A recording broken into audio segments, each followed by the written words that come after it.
Hey, what's going on, guys? Today I want to talk about construction, but first I'm going to give you a quick update. About 3 hours after my last video, I actually got 60 attacks, so I just grinded it out. And so I did Lost City and got my Dragon Longsword and my Dragon Dagger. And I actually made a change to what I think I'm going to be doing. I decided that I'm probably not going to do Monkey Madness because I want to be able to chin range. And so I'm just going to do it to the point where I can get on the island and then sort of wait until I get my range to a reasonable level. And so that's my decision with that one, so I'm just going to use a Dragon Longsword instead. I know it's less experience, a tiny bit, but I'd rather chin for range than not be able to. So that's my decision there. I've also decided to start training Pyramid Plunder, and so I can get my thieving up not only for Desert Treasure, but I want to be able to go to the Chaos Druids north of Dogue,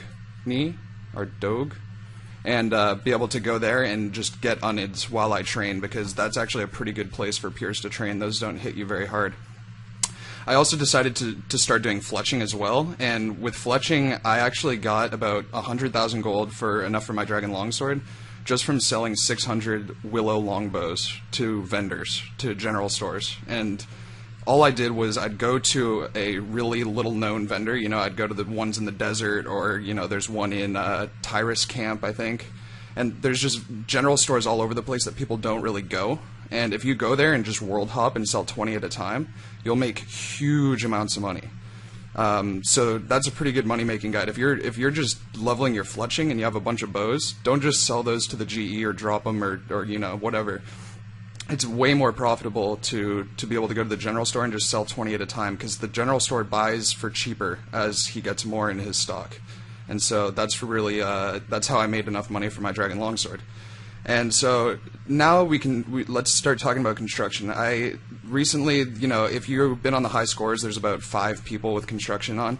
That's not because they enabled the player-owned houses. That's because they did quests and were able to actually level their construction through experience rewards. However, I actually think it's a good thing that we don't have construction. And really, here's why. There's 2 reasons why people think that there isn't construction right now. One is that it's glitched, and maybe something like the Falador Massacre could happen, and people can, you know, start killing people outside of the world.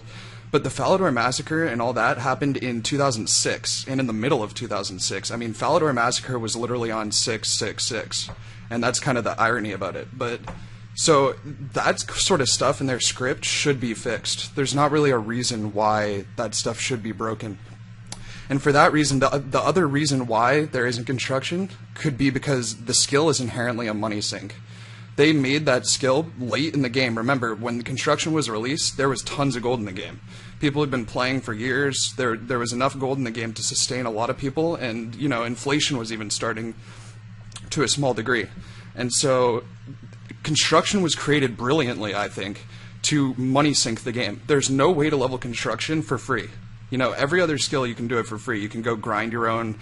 If you're trying to level cooking, you could go get your own fish. Trying to level blacksmithing, you could get your own ore. You cannot get your own stuff in construction without paying money, either for planks or the stones or anything like that. So that skill was created inherently to money sink the game. And I think it was actually brilliant of them to create a skill to money sink. And people actually love the skill, because who wouldn't spend money to have their own house, you know? So for that reason, I actually think it's a good idea to not have construction in the game, and I hope they keep it out for a while, because a money sink in the game right now is probably the worst thing that can happen. Right now, we're trying to create money, not destroy it. And so I think even if you want your own house, you want to be able to do the prayer altars, I still think it's a bad idea overall, because our economy is not going to get jump-started if we do this.